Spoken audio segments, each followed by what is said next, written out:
to proceed. This is our third session. Before I forget, inshallah,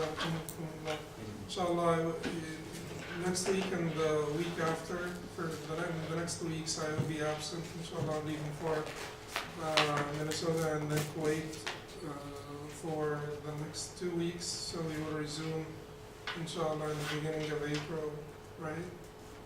So, So the following 2 Saturdays, I will be out of the country. The 22nd and 29th, I'll be out of the country. The next, so our next class will be on the 5th of April, inshallah. Meanwhile, you want to make sure that you leave your emails so that I can send assignments and things like that through Abu Sumayya. And he should, inshallah, send you this, the whole Unit 1, so that you could study it.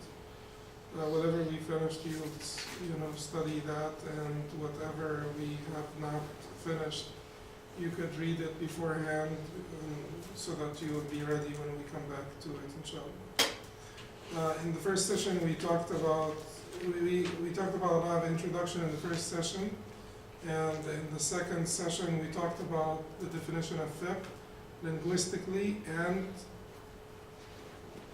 technically, according to the earlier scholars, right?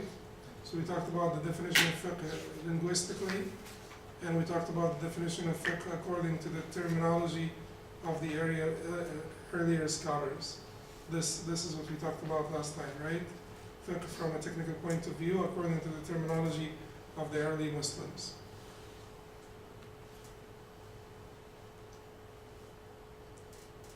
And then, so what did we say about fiqh according to the terminology of the early Muslims?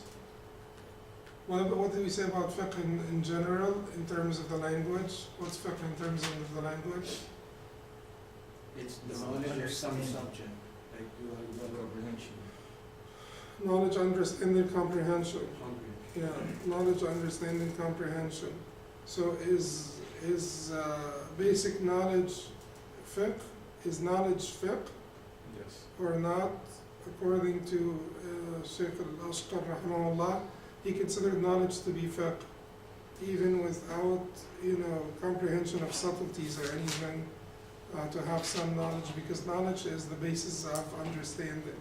You will have to have information so that you could understand those information. If you don't have the information, the data, you will not be able to process the data. So it is part of fiqh to have the foundation of information that is part of fiqh. So fiqh cannot be the mental capacity of deduction without having the data that you deduce from, without the knowledge and having the data that you deduce from. So it's the combination of both.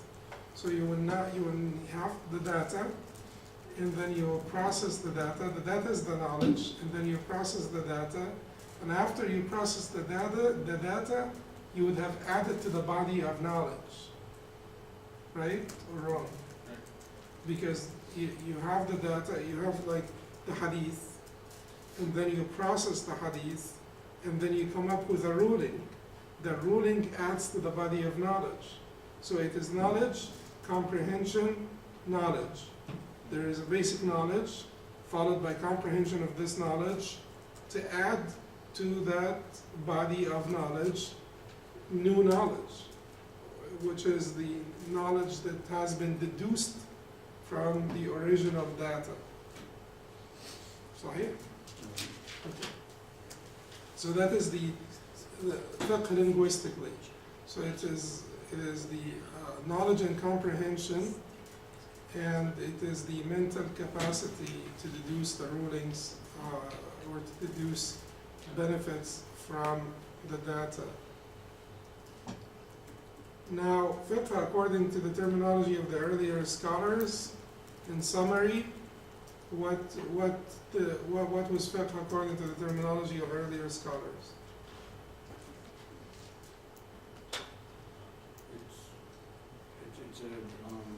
As you said, I mean, it's understanding and the knowledge and the comprehension of a subject. It was not concentrated only to the Yes. Islam or the Deen. No.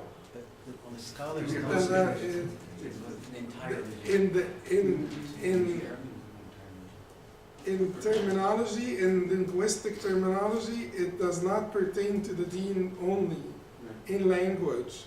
But for the earlier scholars, it became pertinent to the deen only, but not a particular discipline in the deen. And then we said that it included al-Aqidah, al-Fiqh, wal-Akhlaq. Aqidah, Fiqh, and Akhlaq were all included under the title of Fiqh, which is your understanding of the entirety of the deen.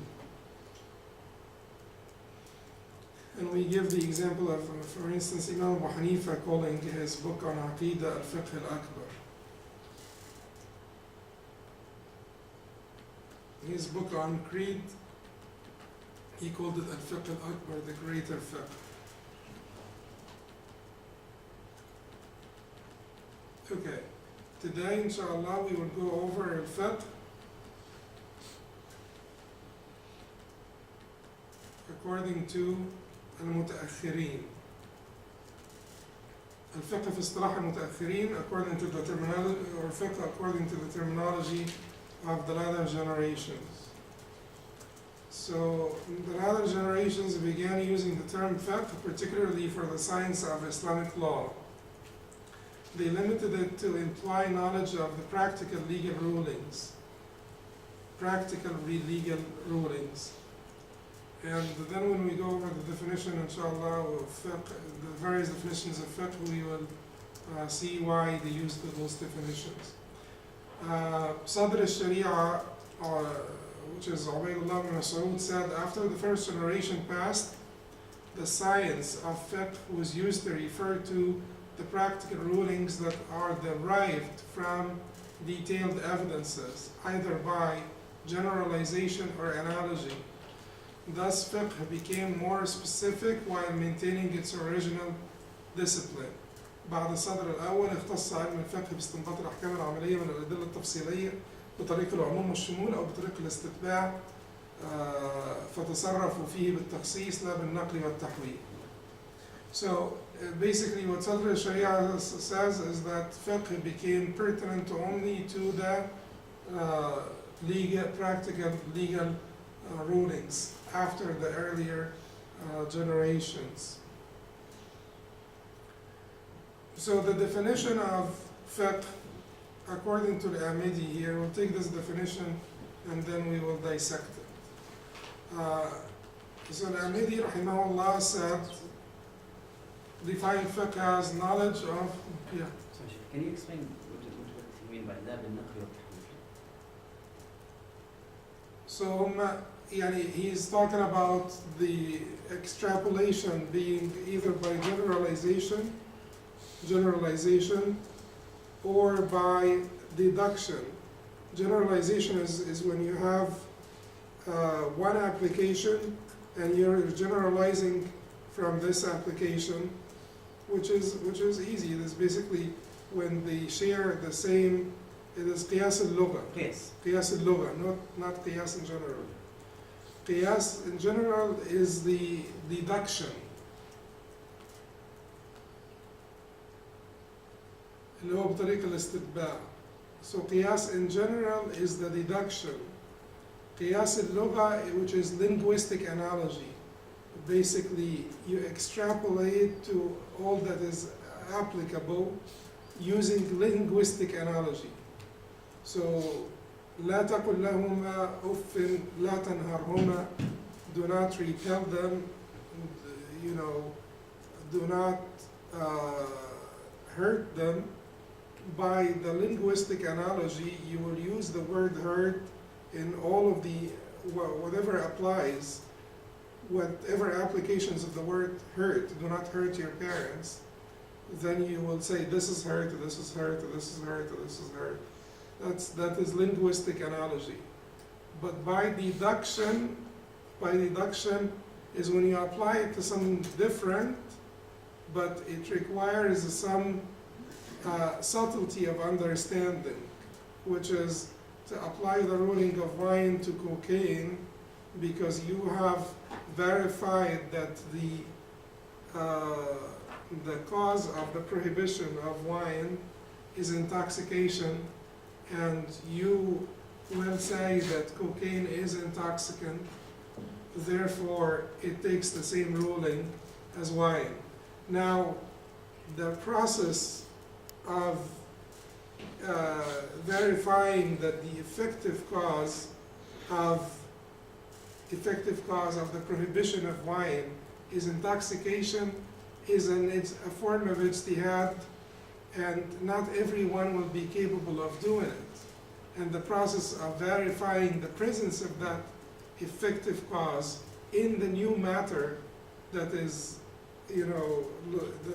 for which you are trying to find the ruling is also a form of ijtihad, and not everyone will be capable of arriving at it through the mere understanding of language. The mere understanding of language. Unlike hurt. This is hurting your parent, and this is hurting your parent, this is hurting your parent.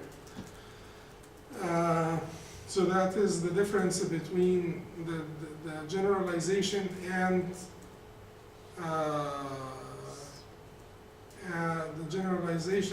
the analogy. Generalization is using qiyas al-lugha, and the analogy is using the technical qiyas, which requires some understanding of subtleties. Now, the word that is as far as this بطريق العموم والشمول أو بطريق الاستتباع فتصرفوا فيه بالتخصيص لا بالنقل والتحويل. So they basically manage the terminology of fiqh. They specified it to a particular discipline. They did not transfer the meaning to a different meaning, but they specified it to a particular discipline. So Lebanon is referring to the definition itself. So they did not use the linguistic terminology. They did not move that to the discipline or change it, but they made it specific. Yes. Okay. So meaning that they did not really depart from the linguistic terminology. Just made it specific. They narrowed the spectrum that it applies to. They did not move the linguistic terminology to transfer, switch, move, change the linguistic terminology and make it a Newton terminology, but they took that very linguistic terminology and they narrowed down the application of it to the discipline of fiqh as practical legal rulings versus other rulings versus creed, which is, your belief, and rulings of the interior, the heart, akhlaq, and so on and so forth. So he says here, so what Sadr al-Sharia said is that they use the fiqh to refer to the process of deduction of practical rulings, استنباط الأحكام العملية, from the detailed evidence via generalization or the deductive approach, which is analogical reasoning. So they then narrowed down the definition, فتصرفوا فيه بالتخصيص, narrowed down the definition, لا بالنقل والتحويل. They did not alter the definition. The linguistic definition. They only narrowed it down. Then he moves on to al-Midi.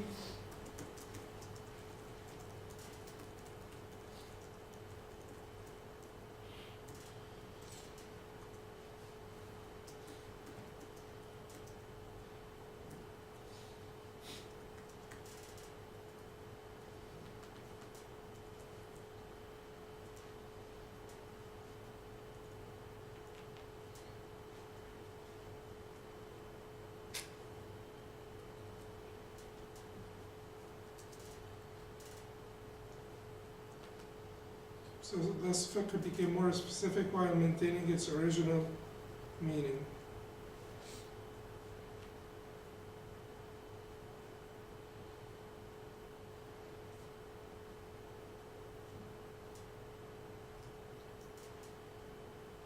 Then he moved to the definition of fiqh according to al-Amidi, rahimahullah.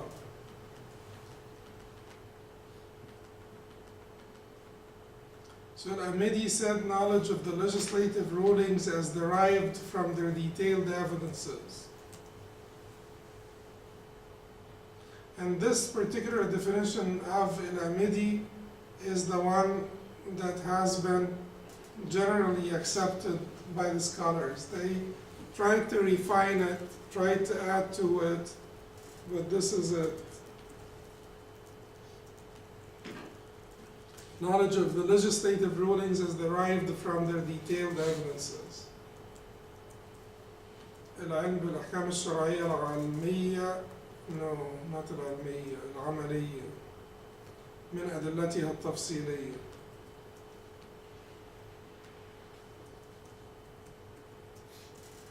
العملية. Okay, so knowledge of the legislative rulings as derived from their detailed evidences.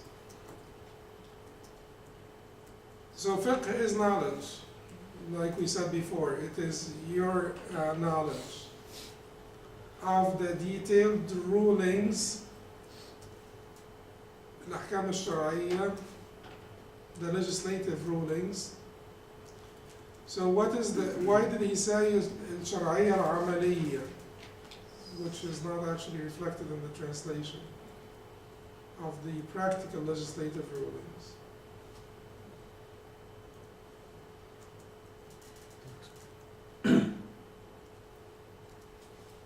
Knowledge of the practical legislative rulings as derived from their detailed evidences.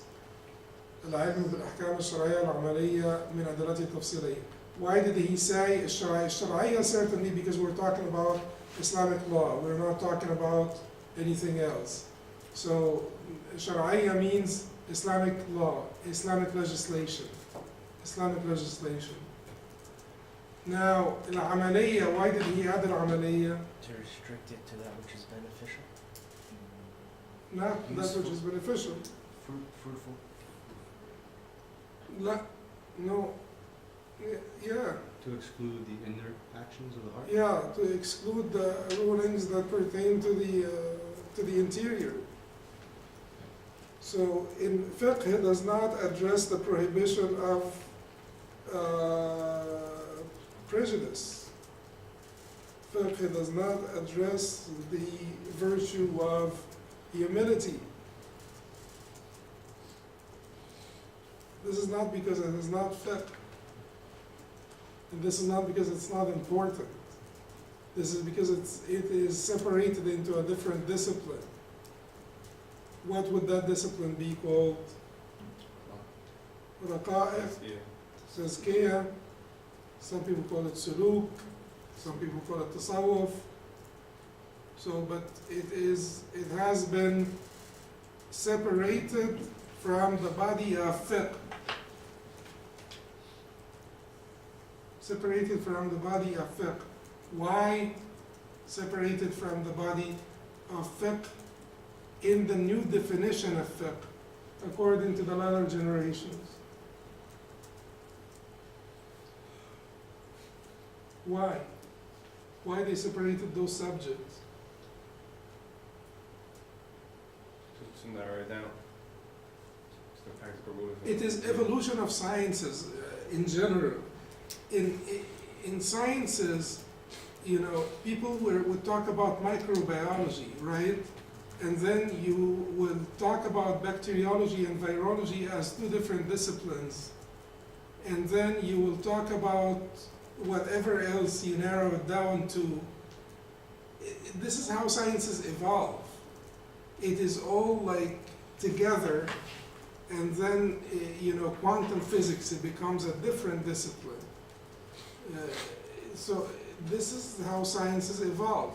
Now, they looked into those rulings and they found obvious differences between the talk about, prejudice, pride, arrogance, self-conceit, عجب, كبر, غرور, etc., and the talk about shurut al-salah, the conditions of the validity of the prayer. When we talk about the conditions of validity of the prayer, they are well quantifiable, measure, you say 1, 2, 3, 4, 5, 6, and each one is quantifiable, measurable, like standardized. This is how you do it, and it's up to here, up to the elbow, including the elbow, stuff like that.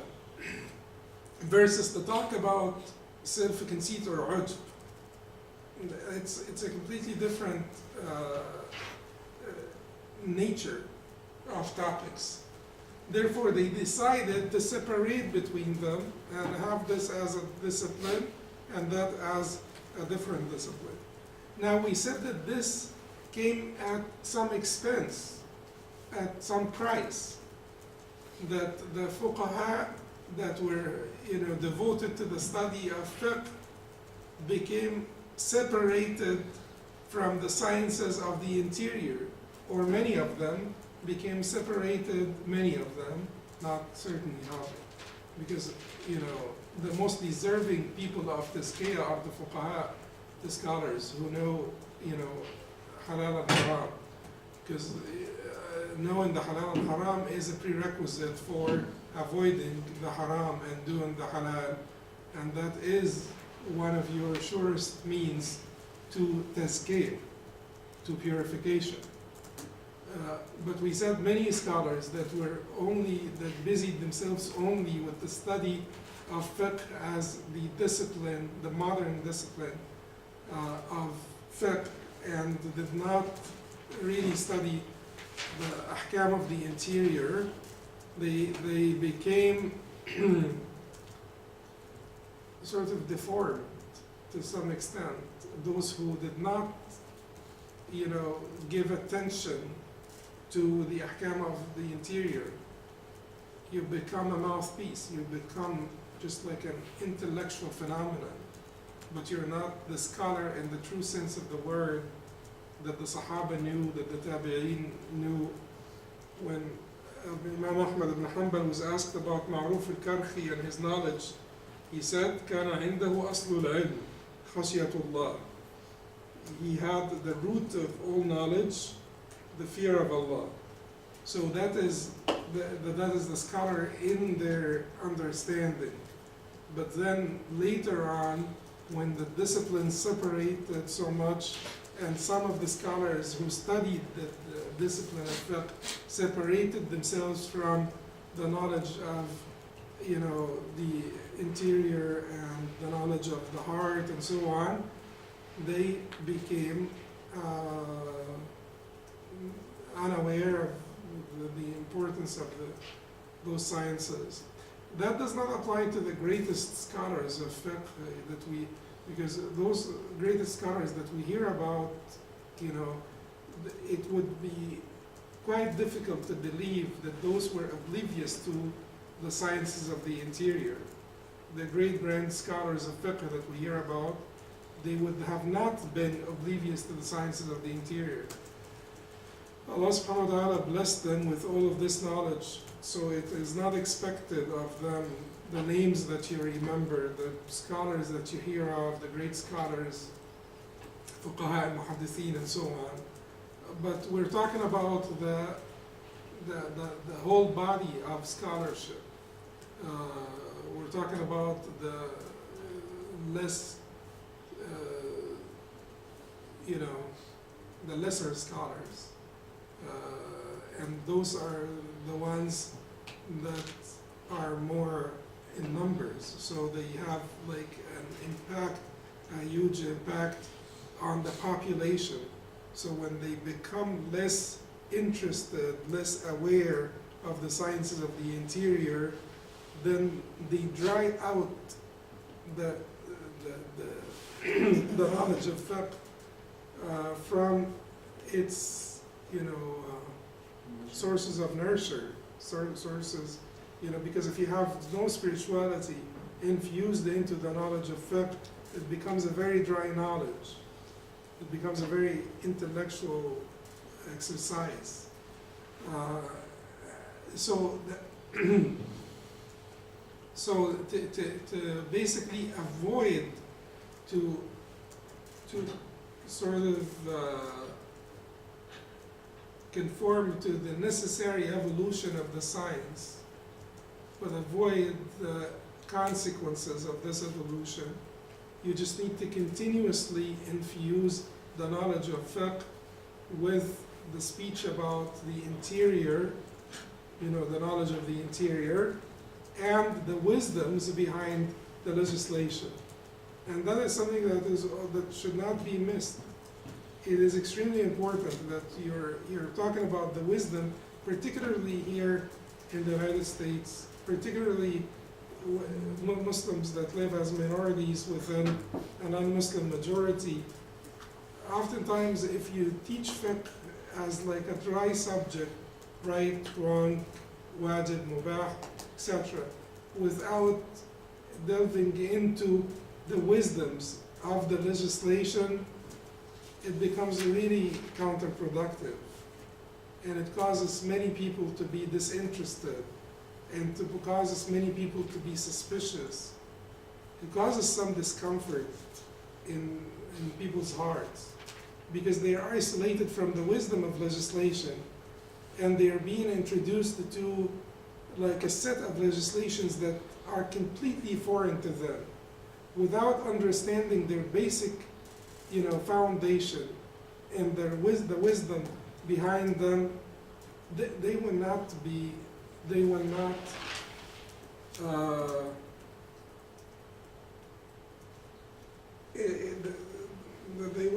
be comfortable with what they're learning. Even if they accept it at face value, even if they look to you like they are quite attentive and they're just, everything's good, but the shaitan is not going to leave them. Shaitan is going to come back to them and say, well, what's this ruling, or how come it says such and such, or how come there is a consensus on such issue? So as a teacher, as a preacher, as a da'i, as an activist, as whatever you are, you should always reconnect to the legislation to its wisdoms, because sometimes the scholars, the classical scholars, they omitted that from their books because it was basic knowledge, common knowledge. So you need to reconnect them, and you need also to establish the connection between the fiqh and its roots. The Islamic theory in general is the root of this fiqh. The creed cannot be separated from fiqh. The spirituality cannot be separated from fiqh. So you need to make that connection one more time. Okay, so Al-Amidi said, العلم بالأحكام الشرعية العملية من أدلتها التفصيلية. So it is the knowledge of practical legislative rulings derived from the detailed evidences. So we said that practical because it is talking about the acts of the exterior. And legislative because it's Islamic law, it's not something else. Rulings, al-ahkam. And what is al-hukm? Al-shari. Where does hukm come from? Hatem. Huh? Wisdom? Hatem. Hikmah. Hikmah. So, hakamatul faras is what? Is the rein. No, not the rein. What's the part that you put in the mouth of the horse? It goes into the mouth of the horse. The rein is basically the ropes that are attached to that part that you put in the mouth of the horse. What's the part, the middle part? What is that called in English? Huh? No, bridle. Bridle? Yeah. Really? We just I searched it. You're surgeon? Yeah. Oh, you're good, yeah. You should not go into medicine, though. You should go We become a fattest. So the bridle of the horse, that is the hakama. بني إني فتحكموا سفهاءكم إني أخاف عليكم وأن أغضب. O Bani Hakima, control the fools amongst you. I fear for you from my anger. So al-hukm comes from al-hakama, the bridle of the horse. So it comes from limiting, binding, controlling, like hakamat al-faras. So limit, to bind, to control, to have a control over someone. That is what hukm means. But that is where it comes from linguistically. But what is the technical definition of hukm? Technical definition of hukm is خطاب الله المتعلق بأفعال المكلفين من حيث كونهم مكلفين به.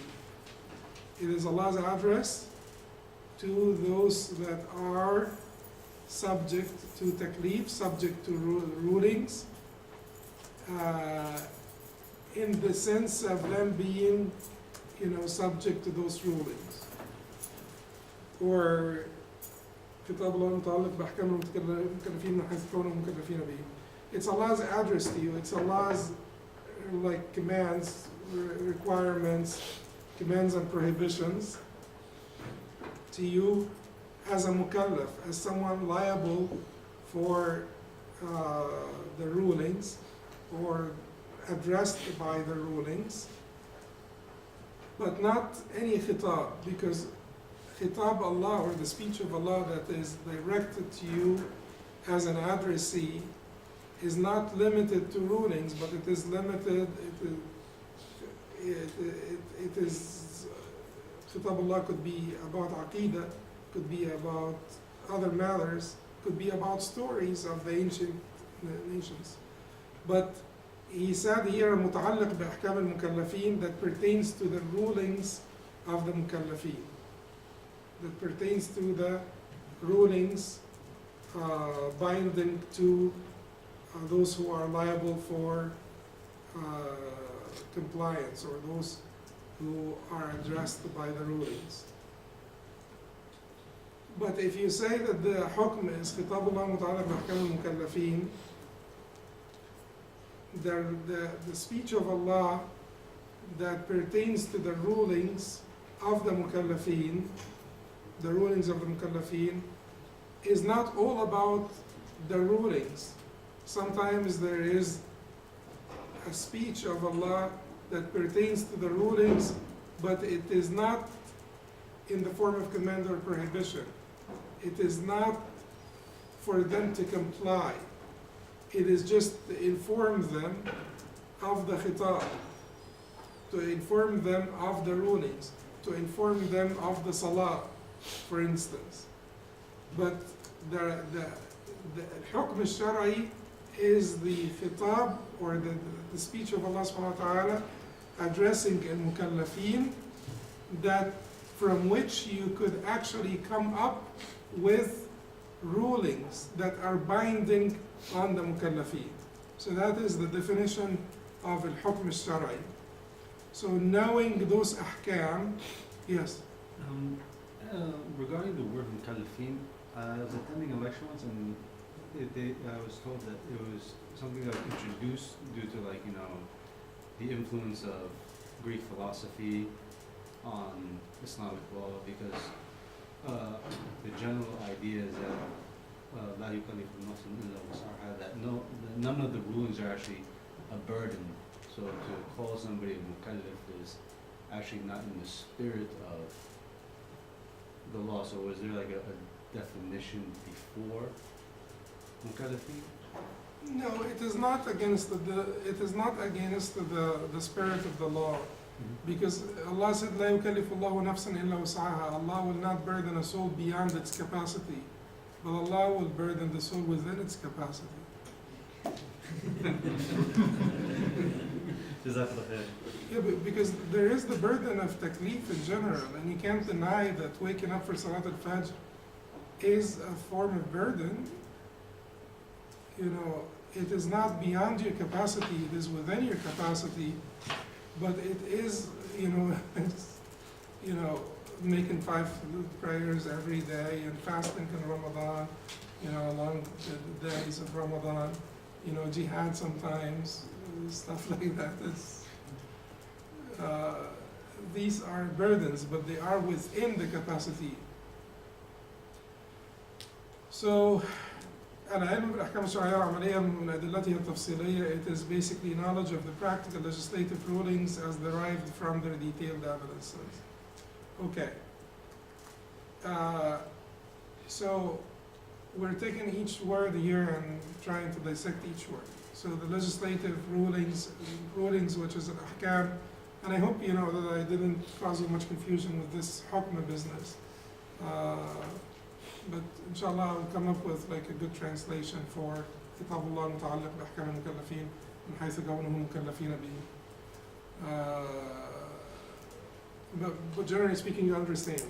It is Allah's speech or address to you as a mukallaf, in the sense of being a mukallaf, not in the sense of information, in the sense of direct taklif, commanded, prohibition, requirement, something that is required of you to comply with. So when he says, as derived from the detailed evidences, what does he mean by this? As derived from the detailed evidences.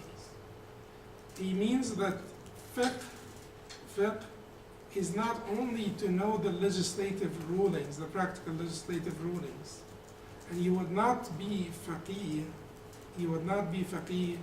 if you know, if you memorize this is halal, so and so said this is halal, and so said this is haram, and so said this is makruh. That is not fiqh. But fiqh is when you know, yes, this is halal because of such and such, is you know how it has been derived from the detailed evidences. To know the process. How did we come here? How did we arrive here? It is not just to take the end product as an end consumer. That is the lay person who only needs to take the end product because he is an end consumer. But it is not fiqh, and you would not be a faqih if you just know what the end product is, until you have known the process, derived from their detailed evidences. So what are the detailed evidences?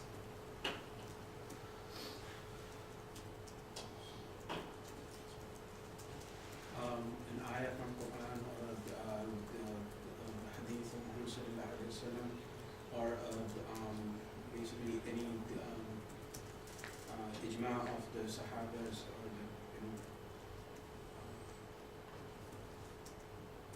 An ayah from the Quran or a hadith from the Prophet sallallahu alaihi wasallam.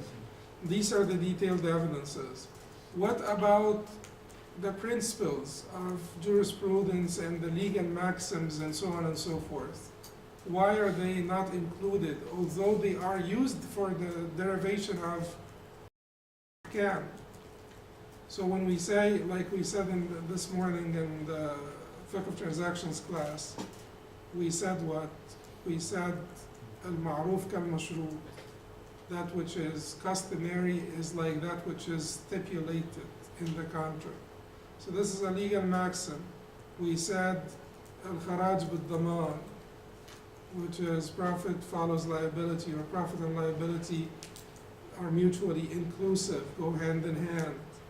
That is also a legal maxim. Although this particularly al-Haj with the man has been reported from the Prophet ﷺ, but not every legal maxim has been reported directly from the Prophet ﷺ.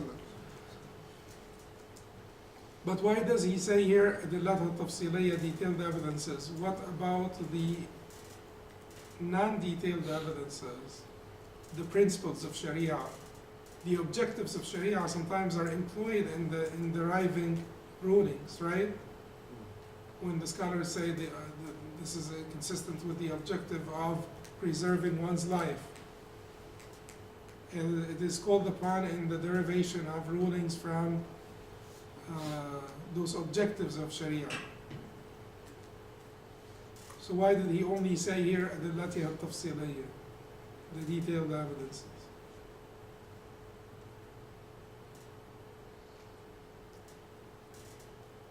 Because these are the foundation in order to get there. Good, that's what I want. You should go into medicine. No, this is because basically anything else that is used in the deduction of rulings will have to be eventually based on the detailed evidences. So even the legal maxims have to be, you will have to, basically, you have to prove the legal maxim. You cannot just say because of such and such legal maxim without proving the legal maxim. How do you prove the legal maxim? From the detailed, from the Quran and Sunnah, from the ayat and the hadith. Now, why is it that we're not doing this? Like, why is it that we say al-yaqin la yazul bil-shak and we just carry on? Yaqin la yazul bil-shak, certainty is not negated by doubt, and we carry on. Because supposedly we should be, we should be done with this discussion.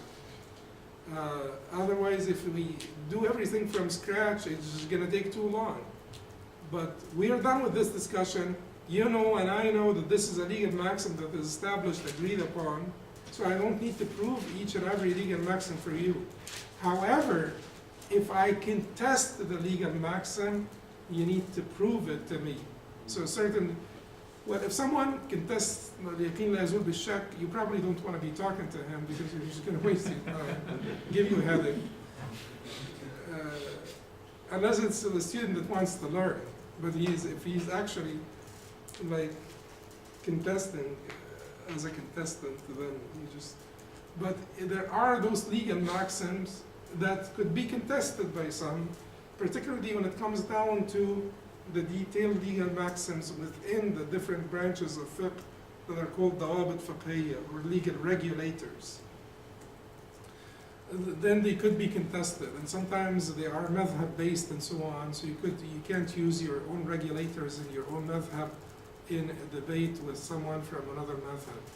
But once they are contested, so you tell me that we're in a debate, and you tell me that this is on the basis of such and such legal maxim or legal regulator, legal maxim or legal regulator, then I have the right, if this legal maxim is not agreed on by consensus, I have the right of telling you, but I don't agree with this legal maxim. Then what you need to do next is to prove your legal maxim to me through the detailed evidences. So everything went back to the detailed evidences, that is the ayat and the hadith.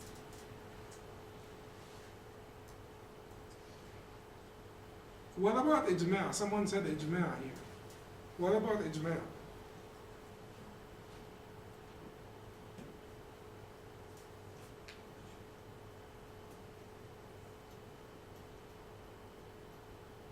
Ijma' is regulated by, restricted by the Quran and Sunnah, or it's conditionally based on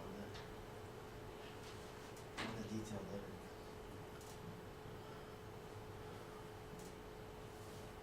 And ijma is basically like a silent ijma, where a Sahabi ruled upon an event and nobody spoke against it. So that means that everybody was, for that decision. Yeah, but I'm not talking about the nature of ijma', but ijma' in this context is based on the Quran and Sunnah because it is impossible. It is either based on a direct proof from clear direct proof from the Quran and the Sunnah, or it is, we will presume that there must be a proof from the Quran. It is impossible. People don't agree even when things are clear. So it is impossible for all of the scholars to agree upon a matter when there is not a proof from the Quran and the Sunnah. So in this case, ijma' itself went back to al-adillah tafsiliyya. And then you can extrapolate from ijma' for sure, and you can extend from ijma'.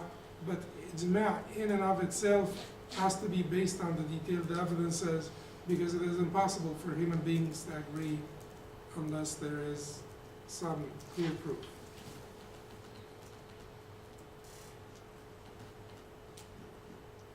So al-Amidi and al-Amidi attributed this definition to al-Shafi'i.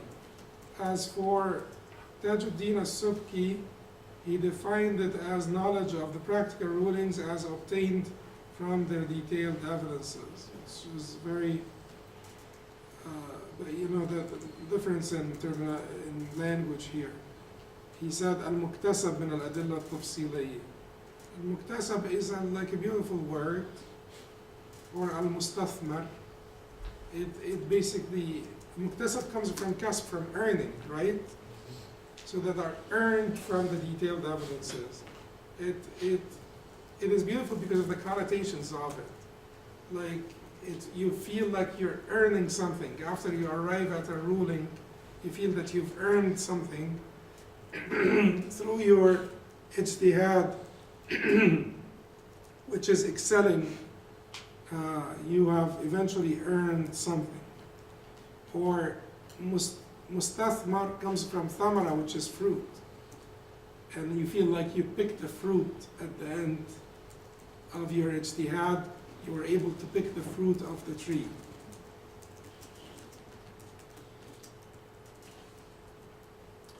So clearly, these definitions are similar. Their definition of fiqh is very precise, and it shows the keen perspective which the Muslim scholars have regarding the sciences of fiqh. Below is a clarification of the elements of this definition. So fiqh is a science. It covers a specific theme and has its own exclusive rules and principles. On this basis, the fuqaha treated it in their books, researches and fatawa. It is not merely a technique, as some scholars claim. So that is the first part of the definition, which is al-ilm bil-ahkam al-shar'iyya. So fiqh is a science that has its own bases and foundations and principles, and it is not a technique or basically a mental capacity. Because we said fiqh is beyond this, is more than this. It includes all of that. It is the technique, it is the mental capacity, it is the knowledge that you will use to produce more knowledge through a process in which is a technique in which you use your mental capacity. Right? So it is the knowledge of the detailed evidences that you will use to produce more knowledge of the end product, final rulings, ahkam al-shar'iyya, halal, haram, mustahab, makruh, etc., through a technique, and this technique, through this technique or this process, you will use that mental quality of the faqih, who is capable of deduction of subtleties from the detailed evidences. So fiqh is not only the technique, it's not only the process, it is the combination of all. So it is a science that has a specific theme, rules and principles. Secondly, fiqh is the science of legal rulings. Legal rulings are those handed down through verbal transmission and taken from the religion itself.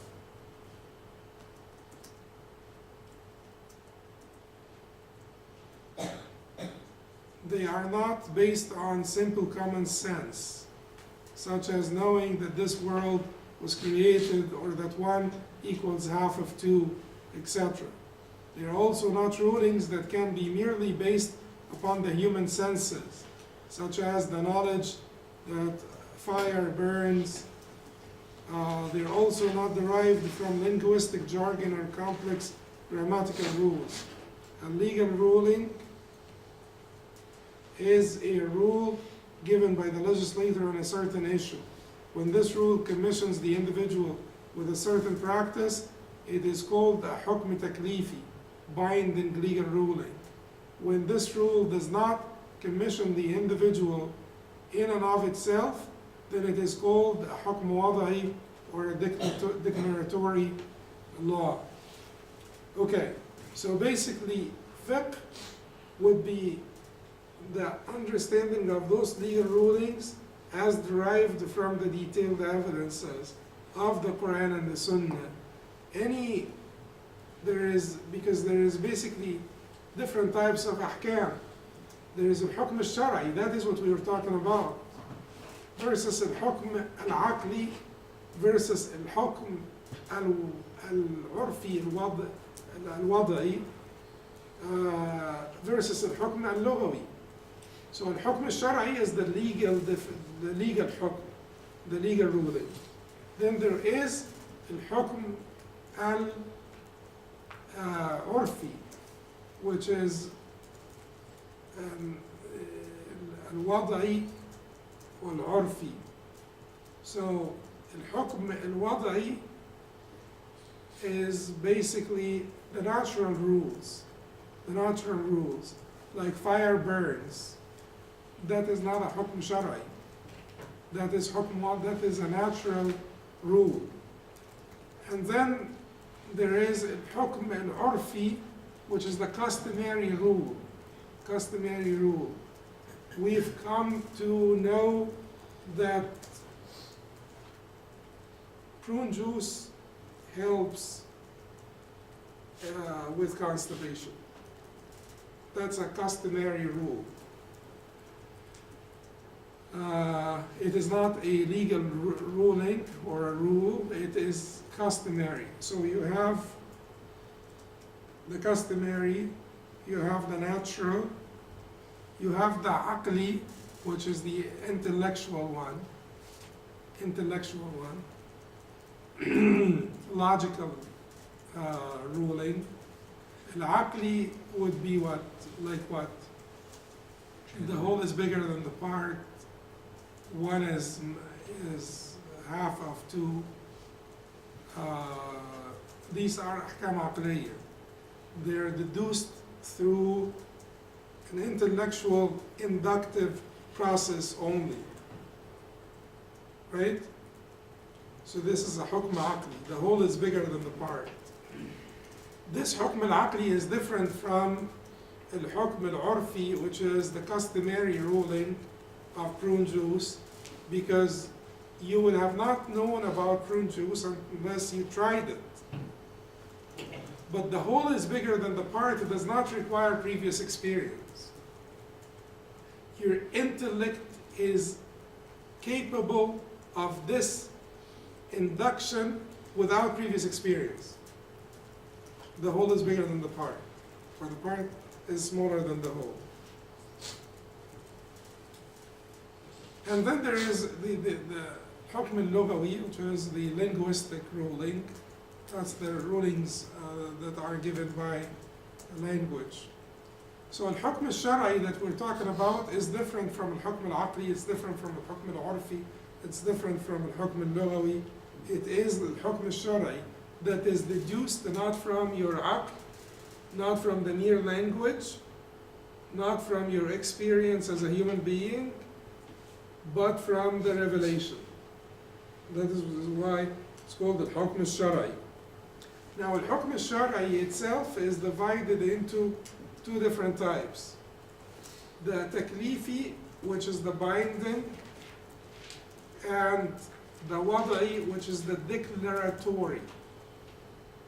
What is the difference between التكليفي والوضعي? Declaratory. Yeah. One is binding, like it would require you to do something. For example, salah is hukm taklifi. Now you have to pray. I'm guessing hukm wada'i would be, for example, hukm that Ramadan starts after this point, like the moon is in this. It's declaring that after the moon is in this state, then Ramadan will start. Yes, that is right. So al-hukm al-taklifi is that you have to fast in the month of Ramadan. Al-hukm al-wada'i is that the month of Ramadan starts upon sighting the moon. Is that hukm or not? The month of Ramadan starts upon sighting the moon. It's hukm, right? But are you required to do something about it? You're not required to start, to turn the moon. You're required to look for the moon collectively as an ummah. You're required to look for the moon, but the very hukm that Ramadan starts upon sighting the moon is not something that you need to do something about. But sometimes you get a little bit confused because sometimes there are ahkam wada'iyya that you need to do something about. So conditions of validity are considered to be ahkam wada'iyya or taklifiyya? Conditions of conditions of obligation, conditions of validity. Both. You know the difference between condition of obligation and validity? Shart al-sihha and shart al-wujub. Shart al-sihha is a condition without which the ibadah will not be valid. So like you can't have salah without wudu. That is a condition of validity. Shart al-wujub, which is the condition of obligation, is a condition without which the salah is not obligatory. Like you need to be an adult for salah to be obligatory. That's a condition of obligation. The time has to have entered. It's a condition of obligation. Right? So conditions are in general are part of al-hukm al-wada'i or al-hukm al-taklifi. Wada'i. Conditions. You're not mukallaf to become an adult. No, but to make wudu and to purify your clothes. Thank you. Okay. So now sometimes you're not mukallaf about the conditions at all. So in most cases you're not mukallaf about the conditions. You're not mukallaf about being aqil, sane. You're not mukallaf about being adult. You're not mukallaf about, the starting of the month. You're not mukallaf about most of these declaratory laws. You're not mukallaf about earning the threshold of zakah so that you could give zakah. Because zakah is not obligatory until you reach it, your money reaches the threshold, which is called the nisab, which is the zakatable minimum or the threshold. The threshold for zakah. To be, right? You have to have a certain amount of money so that the zakah becomes binding on you. Are you mukallaf to earn that money? No. You're not mukallaf to earn the money so that you have to give zakah. It is just that if you earn that much money, then you will need to give zakah, but you're not mukallaf to earn the money. But you are mukallaf to make wudu for the salah. And the wudu is a condition of validity. Right? So sometimes there is this overlap between al-hukm al-wada'i, the declaratory law, and the binding or al-hukm al-taklifi. But simply in this case, the الحكم التكليفي will have been established through the detailed evidences as a حكم تكليفي. There will be another khitab, another address concerning the obligation of wudu. Concerning the obligation of wudu, to make wudu obligatory on you. There will be another address concerning the obligation of wudu. So still declaratory laws, you don't need to do much about them. They are just there to inform you that the salah will become binding on you when the sun reaches the zenith. You're not responsible for making the sun reach it. Just the salah becomes, Dhuhr becomes obligatory when that time comes. Yes, ma'am. Sheikh, can it be considered circumstantial law? Circumstantial, no, that would be the other translation for declaratory laws. They call them circumstantial. Yeah. But declaratory would be better because it is basically, these are laws that are to inform you of something, to declare something, to declare that the beginning of Ramadan is when the moon is sighted. That Salat al-Dhuhr starts from the time the sun reaches its zenith. So examples, repaying a debt is obligatory and murder is prohibited. Obligation in the first case and prohibition in the second case are binding legal rulings. These are ahkam taklifiyya. They enjoin either performing an action, such as repaying a debt, and avoiding an action such as murder. As far as declaratory legal rulings, one declaratory legal ruling is the fact that Sharia invalidates any contract drawn up by an irrational person. Insane, I guess. Does it say irrational or does it say insane? That, irrational would invalidate a lot of contracts.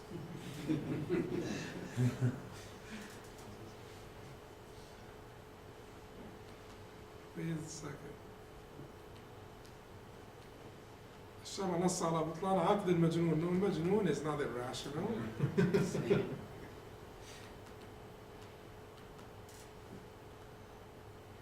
Irrational will invalidate most of the contract.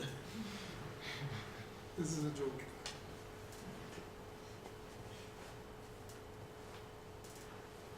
Insane. Invalidity is the declaratory legal ruling which was resultant of the insane. There is nothing called irrational in Sharia because irrational to you is rational to me. Insane person drawn up a contract while no action was commissioned of anyone in this case. Basically, the fact that legal contracts by insane people are inconsequential, this is not a command or a prohibition. It is just a statement. Know that a legal contract. Now, based on this knowledge, the judge, but this knowledge in and of itself is not legally binding. There is no requirement. It is for your information. But eventually, the declaratory rulings are not just there for your information only. They will be consequential. There will be something to do about it. So here, there will be something for the judge to do. The judge will need to invalidate that contract. If someone, bought like a house from an insane person, the judge will say, no, the sale is invalid unless, the contract is made with the custodian. Because every insane person, like every child, needs to have a custodian to look after their interest. Thirdly, fiqh is the science of practical rulings. The word practical here means that fiqh rulings are related to issues practiced by people, such as acts of worship and daily transactions. Practical rulings deal with the body rather than the heart. We did go over this. Fourthly, fiqh is derived from the detailed evidences. This means that rulings do not belong to the science of fiqh unless they are based on the well-known sources of Sharia. A faqih is one who traces back each legal ruling to its evidences. Islamic law or fiqh is not enacted by the state. Rather, it is a religious legislation that depends solely on religious texts. This definition limits fiqh to rulings derived by considering the evidences. As for rulings adopted via taqleed, blind imitation, without thorough consideration of the evidences, they do not belong to fiqh. So mere taqleed does not belong to fiqh. Detailed evidences or mere blind following. Taqleed is blind following or blind imitation. Detailed evidences refer to specific proofs from the Quran and Sunnah, such as Allah's saying, prohibited to you are dead animals, blood, the flesh of swine, etc. Also, the Prophet ﷺ said that adorning gold and silk has been made lawful for the females of my ummah and unlawful for its males. It says lawful, it should say unlawful.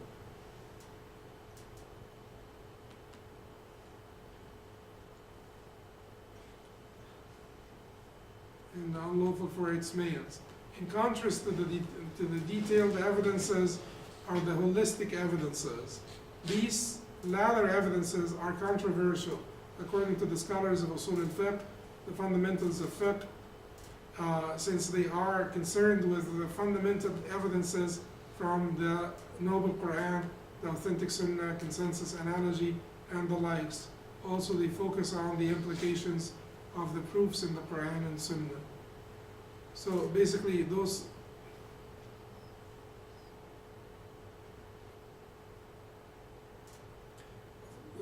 let's see, for instance, of these formulated fundamentals are the following. A command that implies obligation unless there is a textual connotation that indicates it being merely desirable.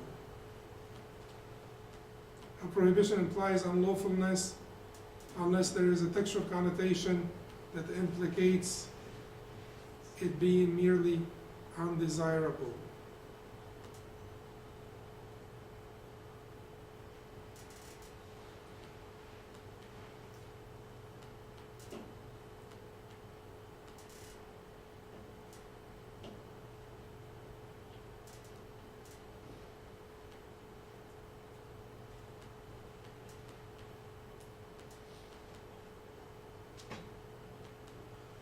There is a mistake in translation here.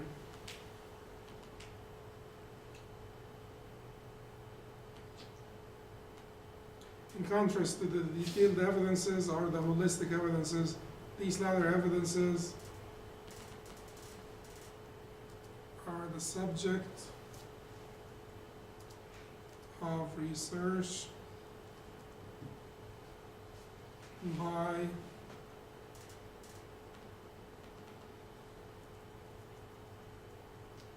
the scholars of Usul. But basically, let's go back to the, inshallah, you will get another document from me, because I did not really get a chance to read the translation, all of it. I went, sort of skimmed over it quickly to get the document ready to send it to you, but inshallah I'll go back and look at the translation one more time. And read through it one more time. It's a very good translation, it's a very good translator, but there are certain things as far as the source language, the understanding of the source language requires like some technical knowledge. Anyway, so the holistic evidences that we're talking about here, the usuli evidences, are not mentioned here. What is mentioned is the detailed evidences from the Quran and the Sunnah. And basically I told you why. Because the usuli principles will need eventually to be proved by the Quran and the Sunnah. Right? So when you mention this usuli principle, a command implies obligation, unless there is textual connotation. This is an usuli principle that indicates it being merely desirable. There is also the legal maxims, qawa'id al-fiqhiyya.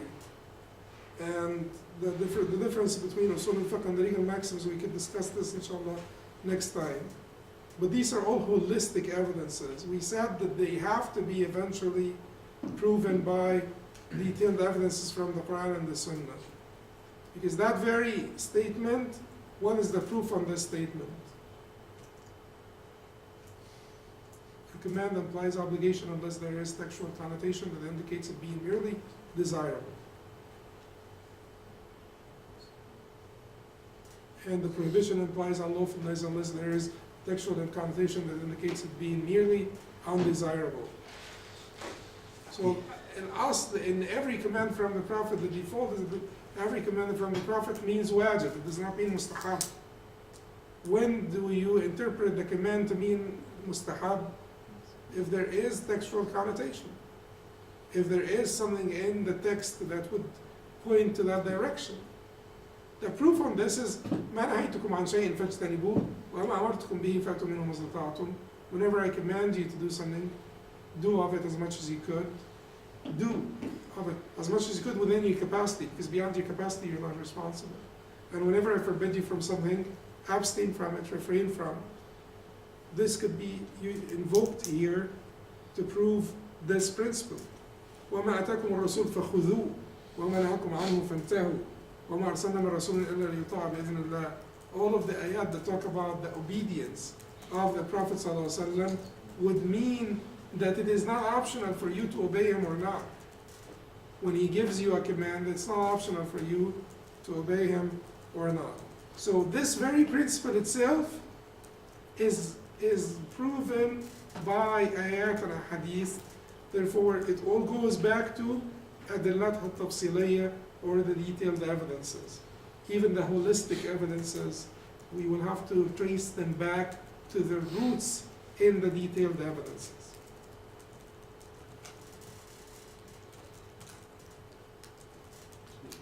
Yes. Good question.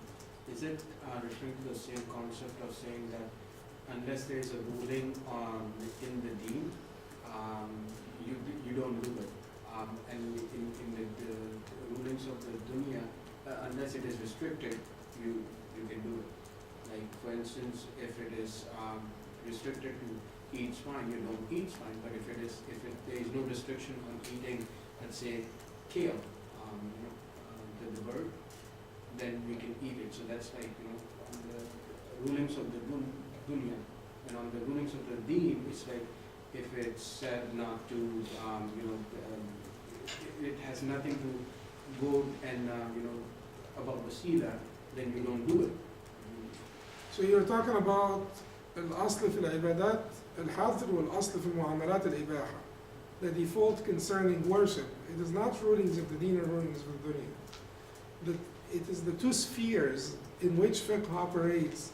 Fiqh operates in the sphere of worship, that's your relationship with Allah.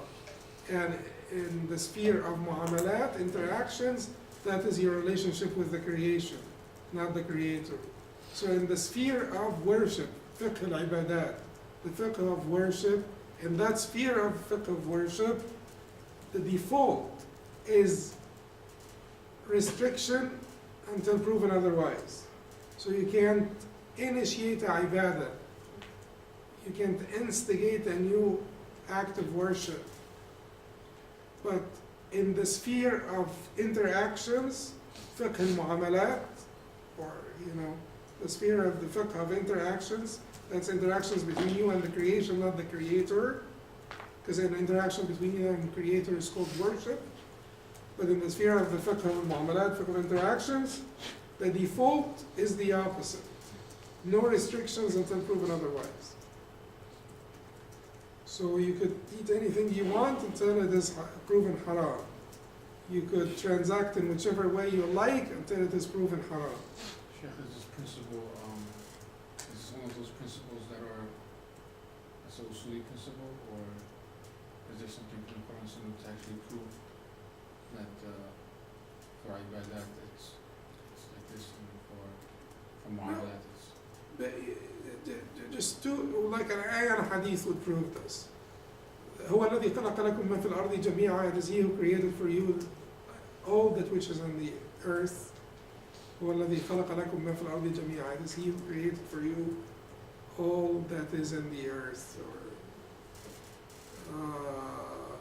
So that is basically to say that the default in interactions is permissibility, and as far as ibadat, the hadith of Aisha, من أحدث في أمرنا هذا ما ليس منه فهو رد. Whoever innovates in this affair of ours, starts something new in this affair of ours that does not belong to it, shall be rejected. So you wait until you're sure that it is prescribed in the area of ibadat. You do not have to wait in the area of mu'amalat until you know, but you will have to learn the fiqh of mu'amalat if you will be a merchant or something like this. You have to learn the fiqh of marriage before you get married, or enough of the fiqh of marriage to know, what is right and wrong and rights and obligations. Because otherwise, ignorance is not going to exempt you from, the consequences. Ignorance is not going to exempt you from the consequences if knowledge was required in the first place. If knowledge was required, then ignorance does not exempt you from consequences. Otherwise, it would be quite easy for everybody. If you're not going to learn anything, so then I wouldn't be, liable for anything, and that would be like an easy way out. Let's finish this quickly so that we finish this part. Fiqh covers both decisive and speculative rulings. This definition shows that fiqh covers the practical rulings which are qat'i, decisive rulings in the religion, such as the obligation of dhuhr, noon prayer, and the prohibition of wine.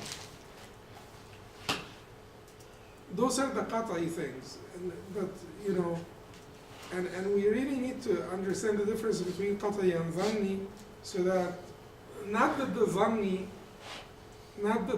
or the speculative rulings, you will not talk about them, you will not preach, you will not debate, you will not sometimes commend and condemn, but you will eventually have to understand the difference between qat'i and dhanni, so that you do not become too rigid or too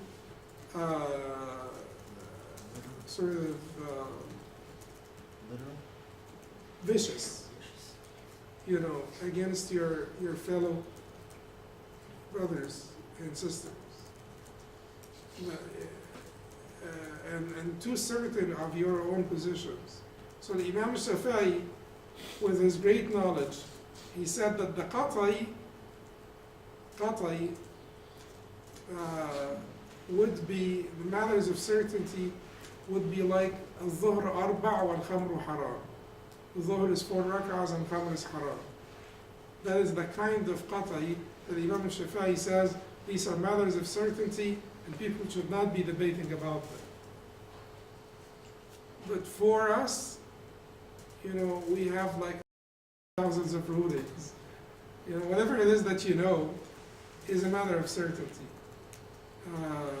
which could be somewhat, troublesome.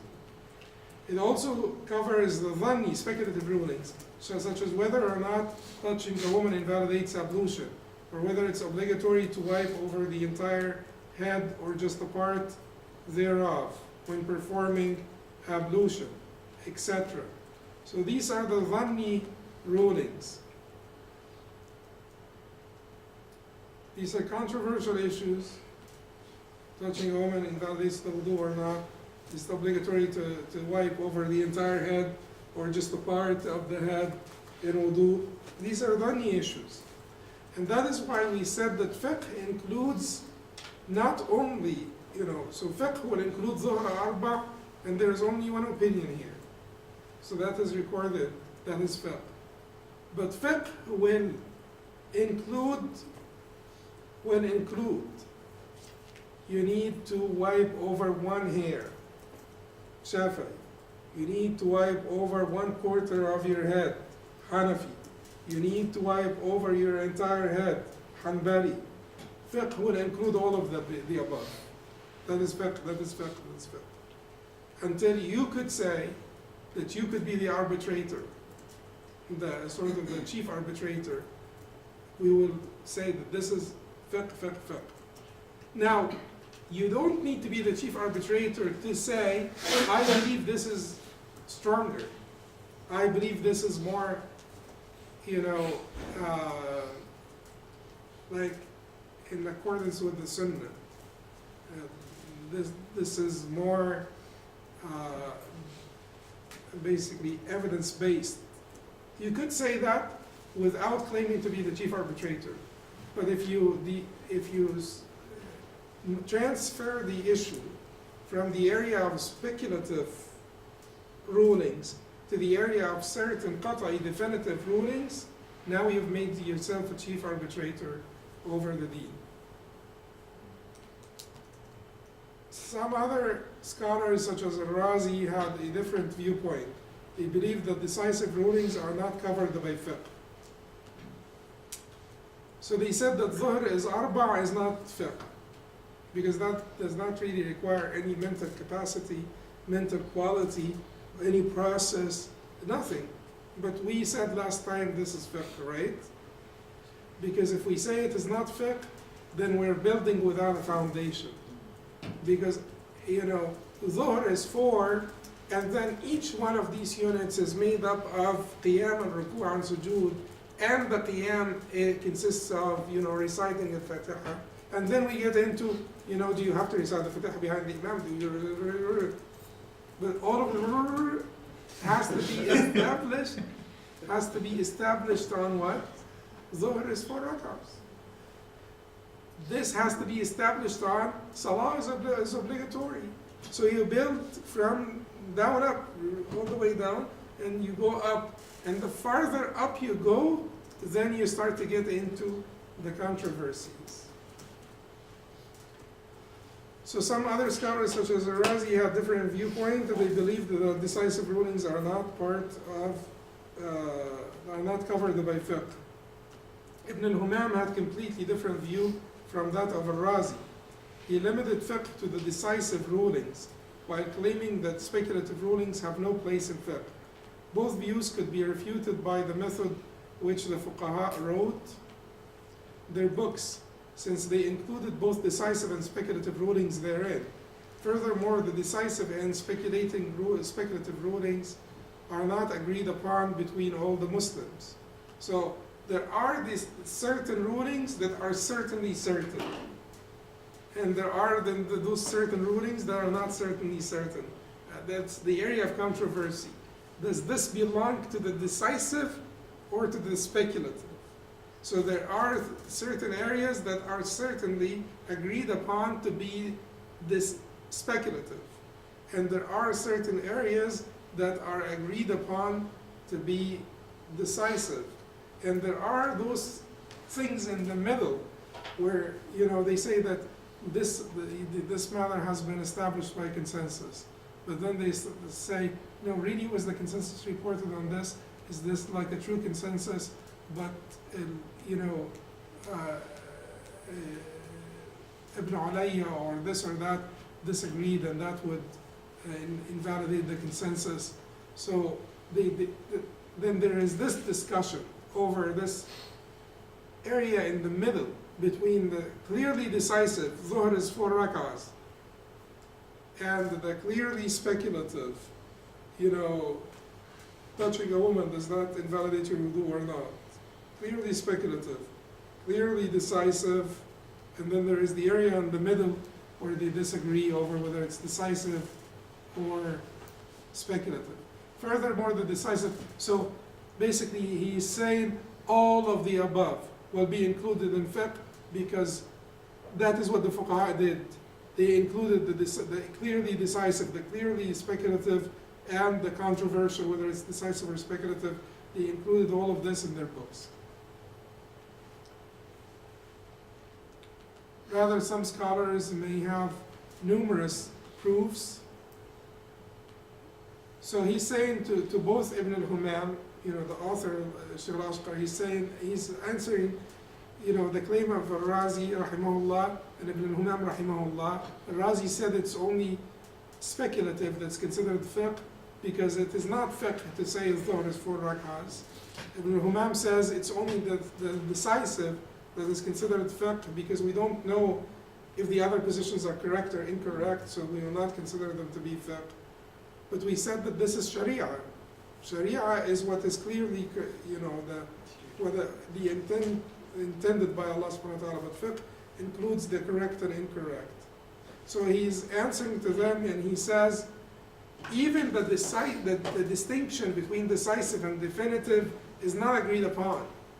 So if you say that it is only the speculative, the decisive and the speculative, distinction is not agreed upon. So if you say that fiqh pertains only to the speculative, people will disagree whether this is speculative or not. If you say that fiqh is only limited to the decisive, people will still disagree whether this is decisive or not. So fiqh includes all of the above.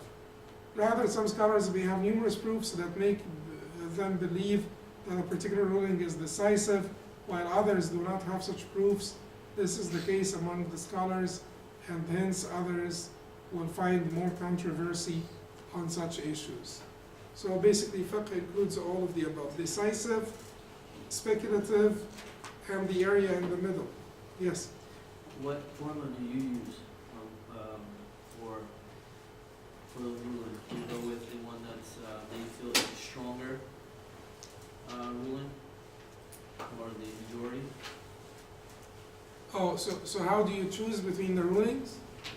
No, how do you choose between the rulings that differ? There is a difference between the scholars have to always base their choice on the detailed evidences of the Quran and the Sunnah.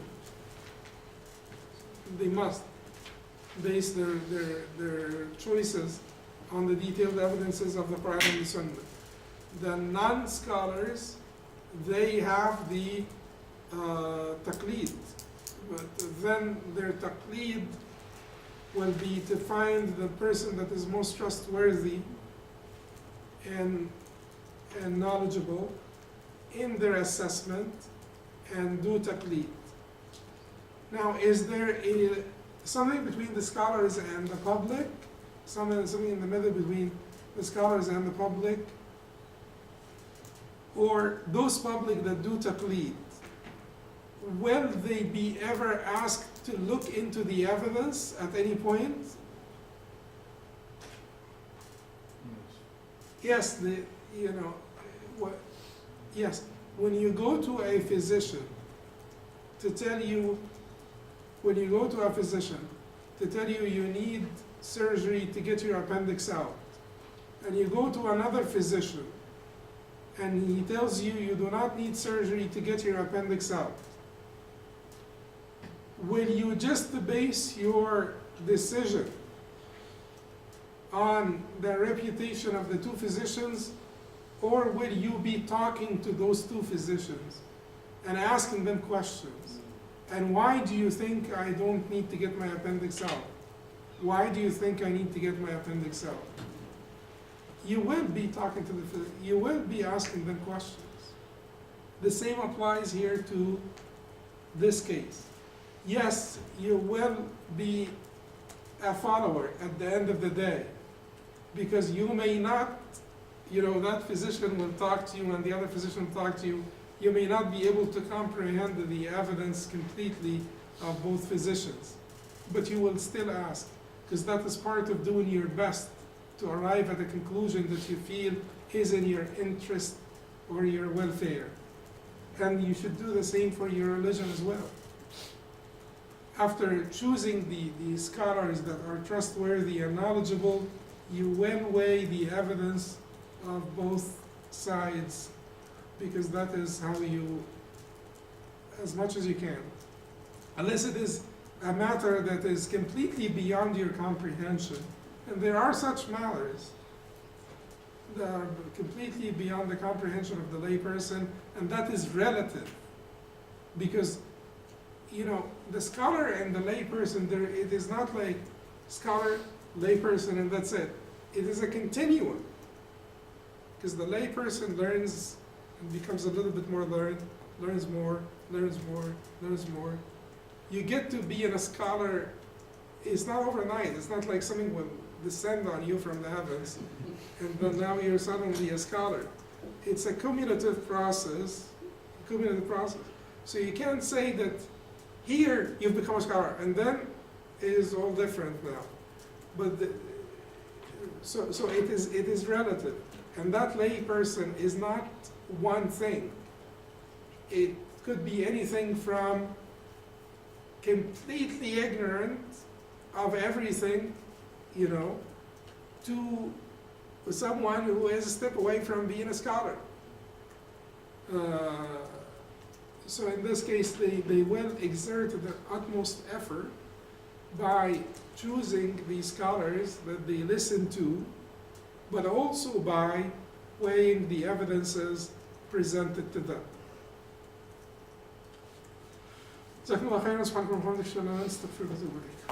Next time, inshallah, we will start with مقارنة بين الشريعة والفقه, comparison between Sharia and fiqh.